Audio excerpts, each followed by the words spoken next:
안녕하세요. 저는 결혼한 지 3년 된 30대 주부입니다. 분수도 모르는 신우와 그런 신우를 감싸고 도는 남편과 시부모님 때문에 결국 이혼했습니다. 제 직업은 결혼식 사진 촬영을 전문으로 하는 사진작가입니다. 남편과는 지인의 소개로 만났고요. 평일보다는 주말이 바쁜 제 입장에선 연애를 하는 게 쉬운 편은 아니어서 솔직히 말하면 거의 포기 상태였거든요. 그럼에도 불구하고 최대한 제 일정에 맞춰서 만나려고 노력하는 남편의 태도에 제 마음에 문을 열게 되었습니다. 남편은 성격이 둥글둥글하고 주변 사람들을 배려하는 마음이 예쁜 사람입니다. 그래서 이런 남자와 결혼하면 평생 행복하겠다는 확신이 있었어요. 그럼에도 불구하고 결혼이 확실시 되기 전까지는 남편의 부모님이나 가족을 만난 적이 없습니다. 거창한 이유는 아니었지만 괜히 만나서 정들었는데 헤어지기라도 하면 가슴 아프잖아요. 본격적으로 결혼 이야기가 나오고서야 처음 뵈러 가게 되었어요. 남자친구 부모님은 은퇴 후 연금으로 생활을 하고 계셨습니다. 재산이 많은 편은 아니라고 했어요. 소위 모범생이었던 남편은 부모님 속 한번 썩이지 않고 대학 졸업 후 직장에 취직하는 정도를 거왔지만 문제는 신우였습니다. 10대 시절 불량 학생들과 어울리던 신우는 커서도 정신을 못 차렸다고 한 번은 남편이 이야기를 해준 적이 있어요. 평소라면 가족이든 남이든 다른 사람에 관한 이야기를 잘하지 않는 남편이 있지만 그날은 취기가 올라서 말실수를 하듯 털어놓은 것이었지요. 며칠 뒤 그때 이야기가 뭐냐고 제가 묻자 남편은 아차 싶은 눈치였지만 결국 자세히 이야기해 주었습니다. 신우는 질 나쁜 친구들과 어울리기를 반복했고 그러다 보니 성적도 하루가 다르게 떨어지더래요. 결국 신우가 갈 수 있는 대학은 어디 산골에 있는 지방대나 가면 모를 거 없었다고 하더라고요. 그나마도 시부모님은 학비를 내줄 테니 어느 학교라도 가라고 하셨지만 신우는 서울을 떠나서 살기 싫다며 안 간다고 했다더군요. 그리고선 여러 가지 직업을 전전했답니다. 네일아트를 해보고 싶대서 몇백을 들여 가르쳤더니 갑자기 미용을 하겠다고 하고 그렇게 또 까먹은 돈이 상당했다고 해요. 어느 날 갑자기 옷 장사를 하겠다며 시부모님이 사는 아파트 단지 내 상가에 새를 얻어 옷을 팔다 그나마도 6개월 만에 때려쳤고요. 지금은 카페를 차려달라며 어지간히 시부모님을 들들 볶는 상태라고 했어요. 자기 여동생인데도 신랄하게 까는 남편의 모습을 보니 본인도 어지간히 이 상황이 갑갑하고 짜증나나 보다 싶더라고요. 아무튼 상황이 그렇다 보니 시부모님께서 여유가 있을 리가 만무했지요. 그나마 시아버지가 오랫동안 공기관에서 근무하신 덕분에 적지 않은 연금이 나오고는 있었지만요. 눈치를 보아하니 신우가 그마저도 탐을 내는 것 같았습니다. 여기까지가 제가 결혼 전 시댁에 대해 느낀 바였어요. 시댁이 경제적으로 여유가 없고 철딱선이 없는 신우가 하나 있다는 게 마음에 걸리긴 했지만 남편 자체로는 아무런 문제가 없었습니다. 결혼이 단 두 사람의 만남이 아니라 두 집안의 만남이라는 말도 알았지만 신우 하나가 그토록 큰 치명타가 돼서 돌아올 줄은 그때는 알 길이 없었지요. 그저 남편이랑 저랑 서로 사랑하고 열심히 살면 모든 것이 좋을 거라고 생각한 순진한 제가 잘못이었을까요? 나이 30이 넘어서 결혼하는데 양가 어른들에게 손을 벌리고 싶지 않았습니다. 그래서 제가 모아놓은 돈 5천과 남편이 모아놓은 돈 3천으로 어떻게든 해결해보려고 했지만 쉬운 일이 아니더라고요. 한참 집값이 천정부지로 오를 때기도 했고 그렇다고 대출을 받자니 시작부터 빚을 낸다는 게 내키지 않았던 것도 사실입니다. 잠못 이루며 소갈이하던 딸의 상황을 알아차리신 친정부모님은 마침 당신들이 세를 준 아파트에 세입자가 사정이 생겨나간다고 했다며 일단 거기라도 들어와 살라고 말씀해 주셨습니다. 이 기쁜 소식을 당장이라도 전화로 전하고 싶었지만 어차피 다음날 만나서 데이트를 하기로 되어 있었고 안도하고 기뻐하는 남편의 모습을 직접 제 눈으로 보고 싶은 마음도 있었기 때문에 꼭 참고 하루를 기다렸습니다.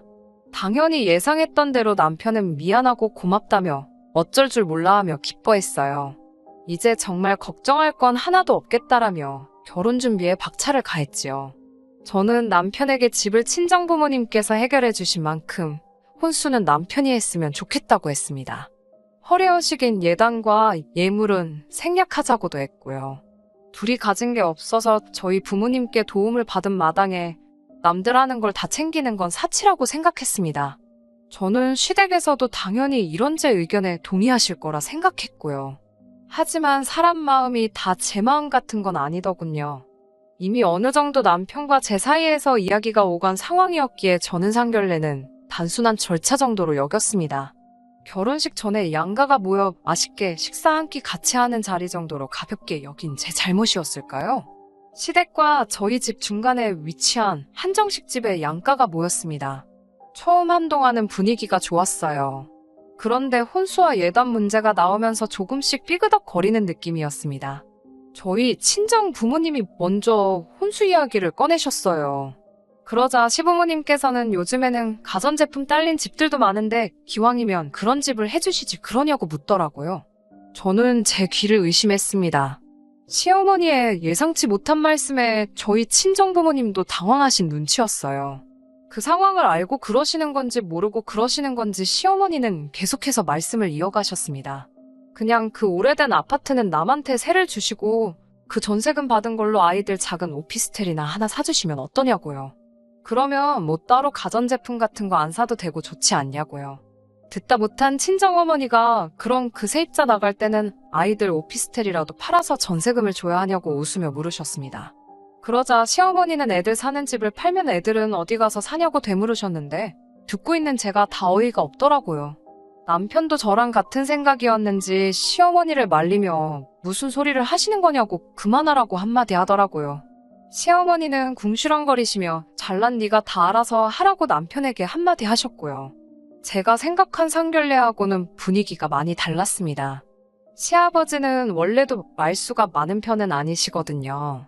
그래서 그날도 그냥 허허 웃고만 계시고 아니면 저희 아버지랑 가볍게 다른 주제로 대화만 몇 마디 나누시는데 그치셨습니다. 시어머니가 하도 말이 안 되는 소리를 하신 덕분에 과묵하신 시아버지가 좋아지는 신기한 경험을 다 해봤네요. 결국 처음에 남편과 제가 정한 대로 남편이 혼수를 해오고 예단과 예물을 생략하는 조건으로 결혼식을 올리게 되었습니다. 남의 결혼식만 찍어주다가 제가 찍히는 입장이 되니까 그것도 색다르던걸요. 그리고 한 1년 넘게 저희 참 잘 살았습니다. 크고 작은 다툼도 없었고 가끔 시어머니가 남들 다 받는 금팔찌 하나 며느리한테 못 받았다며 저에게 심술을 부리긴 하셨지만 그 정도는 다른 분들 시집살이에 비하면 아무것도 아니니 이야기하지 않겠습니다. 업계에서는 사진작가로 점점 유명해졌고 결혼식 사진뿐만 아니라 행사나 연예인 사진까지 촬영하는 등 커리어도 넓어지는 시기였어요. 덕분에 돈도 점점 많이 벌려서 한 달에 1,000만 원도 거뜬히 넘기는 날이 많아지기 시작했지요. 그렇지만 제대로 된 명품백 하나 사본 적이 없습니다. 그저 하루빨리 돈을 모아서 제대로 된 우리 집을 갖게 되는 게 제 가장 큰 목표였으니까요. 그런데 하루는 시어머니께서 연락을 해오셨습니다. 용건 없이 연락하실 분이 아니기에 약간 긴장한 채로 전화를 받게 되었어요. 평소와는 달리 밝고 다정한 목소리에서 저는 오히려 불안을 느낄 정도였습니다. 시어머니는 요새 일이 그렇게 잘 되냐며 문을 띄우셨어요. 결국 돈 이야기를 하려고 전화를 거셨더라고요. 신우가 꽃집을 차리고 싶어 하는데 혹시 좀 보태줄 수 있겠냐 그러시길래 안 된다고 딱 잘라서 말씀드렸습니다. 저는 직업상 대출도 안 나오고 당장 어떤 일이 생길지 모르기 때문에 큰 돈을 쓸 수 있는 상황이 못 된다고요. 그제서야 평소의 목소리로 돌아온 시어머니께서 자린고비가 따로 없다며 한 번을 애교스럽게 내 어머님 하는 법이 없다고 싫은 소리를 하곤 전화를 끊으셨어요. 사실 이런 식의 전화는 한두 번이 아닙니다. 늘 돈 좀 달라, 뭐 사달라 연락을 해오시고요. 실제로 제가 해드린 적은 한 번도 없어요. 그런데도 지치지 않고 해오시는 시어머니가 때로는 귀엽게 느껴질 정도로 저도 내공이 단련된 상태였기 때문에 그날도 시어머니의 단순한 투정 정도만 생각했습니다. 당연히 이런 일로 이혼을 생각한 것도 아니고요. 제가 이혼을 결심하게 된 건 바로 신우 때문입니다. 단순히 제가 올케라서 그런 건지 아니면 무슨 이유가 있어서인지 신우는 늘 저에게 적대적이었어요. 처음 결혼 전 신우를 한두 번 정도 만난 적이 있었는데 그때 저에 대한 개인적인 것들을 물어왔습니다. 저는 대답할 수 있는 선에선 솔직히 말해주면서 언니로서 작은 조언 같은 걸 몇 개 한 적이 있어요. 정말 단순한 영어 공부 열심히 해라. 진짜 하고 싶은 게 뭔지 궁리해봐라 그런 것들요. 그런데 남편 말이 신우가 그 이후로 저를 너무 미워하고 불편해한다더군요. 솔직히 어이없고 이해는 안 되었지만 가는 사람 잡아서 뭐하나요. 저도 그렇게 신우랑 적당히 거리를 두고 살았기에 그동안 크게 미워할 일도 좋아할 일도 없었습니다. 따라서 그런 신우 때문에 제 결혼 생활이 파탄날 거라곤 짐작조차 하지 못했지요. 하루는 신우가 저에게 연락을 해왔습니다. 결혼하고 정말 처음으로 신우한테 먼저 전화가 온 거였기 때문에 놀랍고 반가운 마음이 반반이었어요. 아가씨 무슨 일이냐고 물으니 신우가 한껏 자신만만한 목소리라고 할까요? 자기 결혼할 사람이 생겼는데 저에게 제일 먼저 말해주고 싶었답니다. 저는 제가 신우에게 그렇게 의미 있는 사람일 거라고는 생각도 못했기에 또 한 번 놀랍고 반가웠지요. 뭐 하는 사람이냐고 물으니 해외에서 살다가 얼마 전 국내 굴지에 대기업에 입사한 미남이라고 하더군요. 자기 입으로 남자친구를 그렇게 묘사하는 것조차 너무 귀엽던걸요. 어디서 살다 온 사람이냐고 물으니 또 마침 제가 대학 시절 유학하던 그 지역이더라고요. 세상이 이렇게 넓은데 이런 우연이 있나 싶어서 반가웠어요. 저는 신우에게 언제 한번 오빠랑 해서 넷이 밥이나 먹자고 했습니다. 사실 신우가 저를 싫어한다고 해서 거리를 둔 거지 저는 여동생도 언니도 없었기 때문에 여자 자매가 하나 있으면 좋겠다고 늘 생각했었거든요. 이 기회를 통해 신우와 친해지면 좋을 것 같다는 생각도 했네요. 얼마 후 저와 남편, 신우와 신우 남자친구까지 넷이서 서울 시내에 있는 퓨전 레스토랑에서 만나게 되었습니다. 그런데 그 자리에서 전 좀 이상한 느낌을 받았어요. 아무래도 그 넓은 미국 땅에서 같은 지역이라니 생각할수록 신기하고 반갑더라고요. 제가 먼저 신우 남자친구에게 말을 걸었습니다. 그 지역에 있어 봤다면 충분히 알 법한 그런 것들이요. 어디 학교 샌드위치가 맛있지 않냐든가. 게다가 대화하다 보니 제가 교환학생으로 갔던 대학을 그 사람도 졸업했더라고요. 그런데 제가 반가운 마음에 학교 이야기를 몇 가지 물었는데 신우 남자친구가 시원하게 대답을 못하더라고요. 잘 모르겠다던가 기억이 잘 안 난다는 말로 두리뭉실 넘어가는 기분이었습니다. 그러면 안 되는데 제 마음속에서 의심이 스멀스멀 피어오르더라고요. 저는 신우 남자친구에게 그런 걸 묻지 않고 대신 두 사람이 어떻게 만난 건지 뭐 그런 시시콜콜한 연애사를 들어주며 식사를 하고 즐거운 시간을 보냈습니다. 남편은 그렇게 신우가 싫다고 했으면서도 막상 여동생이 결혼할 남자라고 데리고 와서 그런지 기분이 좋은 눈치였어요. 집으로 돌아와 씻고 자려는데 신우에게 연락이 왔습니다. 오늘 전부 다 감사한데 남자친구가 미국에서 있던 기억이 좋기만 한 건 아니라서 대답을 잘못했다며 미안하다고 전해달랬다고 하더군요. 또 그 말을 들으니 그럴 수도 있겠다. 내가 배려가 없었나 싶어서 미안한 마음이 살짝 들었네요. 그렇게 신우의 결혼식도 조금씩 준비가 되어가기 시작했습니다. 그런데 역시 문제는 돈이었어요. 저야 친정에서라도 도와줘서 결혼을 할 수 있었지만 문제는 시댁이 이번에도 신우를 도와줄 만큼 경제적 여건이 되질 않았지요. 남편을 통해 듣자 하니 신우가 울고불고 난리가 났더랍니다. 결혼만 하면 사모님 소리 들으며 살 수 있는데 이러다간 결혼도 못하게 생겼다며 어디서든 돈을 구해오라고 나이든 시부모님을 달달 볶는다고요. 하지만 직장도 없고 갚을 능력도 안 되는 시부모님께 대출을 받아오라니 말도 안 되는 소리였지요. 그래서인지 다시 온 가족의 기대가 저를 향하는 느낌이었습니다. 당연히 저는 안 된다고 버티는 상황이었고요. 저는 신우에게 일단 그쪽 부모님을 만나보라고 제안했습니다. 그러자 신우 말이 자기 남자친구와 어머니는 너무 바쁘신 분이래요. 얼마 전에도 외국에 볼 일이 있다며 나가셨다며 상견례도 못하실 것 같다고 하셨답니다. 일단 신우 돈으로 결혼 준비하고 날짜랑 다 잡으면 결혼식 당일날에는 들어오기로 하셨다나요. 솔직히 딱 들어도 말이 안 되는데 어찌된 영문인지 신우뿐만 아니라 남편과 시부모님 모두 그럴 수도 있지 않냐는 식이었습니다. 말도 안 된다고 하는 저에게 찬물 끼얹지 말라더군요. 저도 머리 아픈 일에 끼어들어서 괜히 싫은 소리나 듣는 상황이 짜증나서 알아서들 하세요란 마음으로 내버려두고 제 본업에 열중하며 시간을 보냈습니다. 막말로 신우가 진짜 사모님 소리 들을 만한 집에 시집이라도 가면 축하하면 되는 거지 뭐 제가 형사도 아니고 들쑤시고 다닐 필요가 없잖아요. 그리고 얼마 후 남편이 하루는 저에게 정말 딱 1,000만 원만이라도 빌려주면 안 되냐고 묻더군요. 신우 때문이냐고 그러니까 그래도 여동생 시집 가는데 오빠로서 좀 보태주고 싶어서 그런답니다. 남편도 적게 버는 게 아닌데 돈 1,000만 원 때문에 저에게 부탁을 하는 게 쉽게 이해가 되지 않았어요. 모아둔 돈을 다 어쨌냐고 물으니 얼버무렸고 추궁을 하니 실토를 하더군요. 신우 남자친구가 좋은 투자처가 있다며 자기 믿고 투자하라고 꼬셨다는 거예요. 마늘밭에 묻어둔 돈이다 생각하고 3년 뒤에 열어보면 대박이 나 있을 거라나요. 그럼 투자했다는 그 회사가 어디냐? 증거서류 같은 건 어딨냐고 물으니 그것도 다 자기가 관리해준다며 신우 남자친구가 가지고 있답니다. 어처구니가 없었고 저는 남편에게 일단 제가 생각 좀 해보겠다며 기다려달라고 했어요. 또 다시 제 마음속에서 신우 남자친구에 대한 의구심이 싹트기 시작했습니다. 어찌됐건 신우는 제 가족인데 에라 모르겠다라는 심정으로 내버려두기도 그렇더라고요. 결국 교환학생 시절 인연을 맺었던 몇몇 친구들에게 신우 남자친구의 사진과 이름을 보내주곤 혹시 알거나 들어본 적 있는지 물어봤어요. 서울에서 김서방 찾기 같았지만 그래도 혹시나 하는 마음에 시도라도 해본 거지요. 다행히 신우 남자친구를 아는 사람이 나타났습니다. 두 다리를 건너서 알게 된 그 사람에게서 듣게 된 신우 남자친구는 정말 할 말을 잃게 할 만큼 악질적인 사람이었어요. 이미 결혼도 2번이나 했었고 아이도 하나 있는 사람이더군요. 미국에서 불법 체류로 3년 정도 있다가 불미스러운 일로 인해 추방당한 상황이었고요. 아주 파렴치한 사람으로 소문이 파다하다고 했습니다. 어쩌다 그런 남자에게 신우가 걸린 건지 한시라도 빨리 신우를 만나 정신 차리게 해야겠다는 생각뿐이었네요.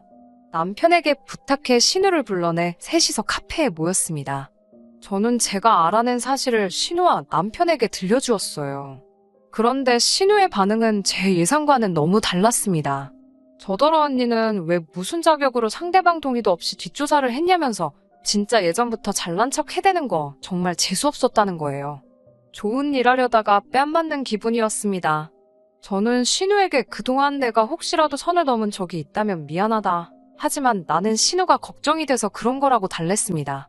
하지만 신우는 이미 들을 생각이 없어 보였습니다. 저더러 무식하게 남의 뒷조사나 한다며 수준 떨어진다더군요. 그런 광경을 보고 남편이라도 신우에게 따끔하게 한마디 했다면 제가 절대로 헤어지잔 소리는 안 했을 거예요. 하지만 남편이란 작자가 한다는 소리가 이번엔 제가 선을 넘었답니다.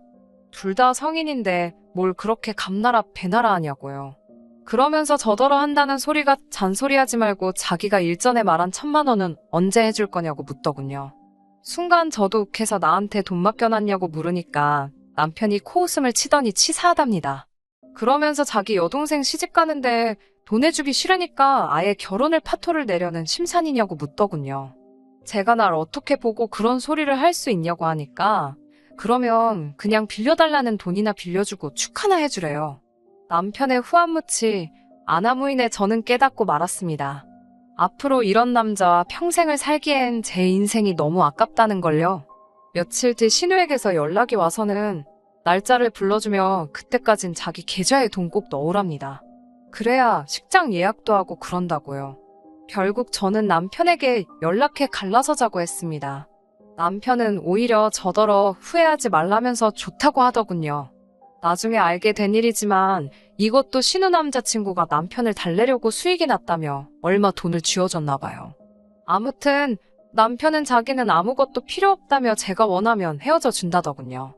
저는 진흙탕 싸움이 되진 않을까 걱정했는데 남편의 의외의 행동에 속으로 쾌재를 불렀습니다. 그렇게 남편과 이혼을 하고 반년쯤 지났을 무렵입니다. 남편과 저는 처음에 서로를 이어준 지인 한 사람을 제외하곤 큰 접점이 없었기에 남편 소식을 알 길이 없었어요. 궁금하지도 않았고요. 그러다 엊그제 지인이 지나가는 말처럼 한마디 하더라고요. 그 집 지금 작살났다고요. 신우의 남자친구는 결혼식까지 올리고 나서야 자기가 애딸린 이혼남이라는 사실을 밝혔나 봐요. 거기다 갑자기 애를 책임지고 싶다면서 다시 미국으로 들어가겠다고 하더래요. 신우한테는 혼자서 서울에서 잘 지내고 있으라며 애가 좀 크면 돌아오겠다 했다나요? 말도 안 되는 이야기잖아요. 게다가 남편에게는 투자한 종목이 폐지가 되었다면서 유감이라고 했답니다. 저랑 살 때도 이미 저 몰래 시부모님 돈까지 빌려서 투자를 했었나 봐요. 그게 자그만치 5천만 원인데 신우 남자친구가 투자는 원래 본인 책임이라며 한 발 빼더랍니다. 그런 남편과 시댁의 일들을 듣고 있으니 제가 그 진흙탕에서 먼저 빠져나온 게 신의 한 수였다는 게 절실히 느껴졌습니다. 다행히 저는 이혼 후에 더 일이 잘 풀리고 있어요. 시간적, 공간적 자유가 주어지니 일도 더 많이 할 수 있고 사람들도 더 많이 저를 인정해 주더라고요. 지금은 이혼 후 느낀 감정을 토대로 사진을 찍고 사진집으로 출간할 계획을 가지고 있습니다. 저도 그렇고 모든 사람들이 웃는 일만 가득했으면 좋겠네요. 끝까지 들어주셔서 감사합니다. 오늘의 사연은 여기까지입니다. 구독과 좋아요, 알람 설정 부탁드리고 더 좋은 사연으로 다시 찾아뵙겠습니다. 감사합니다.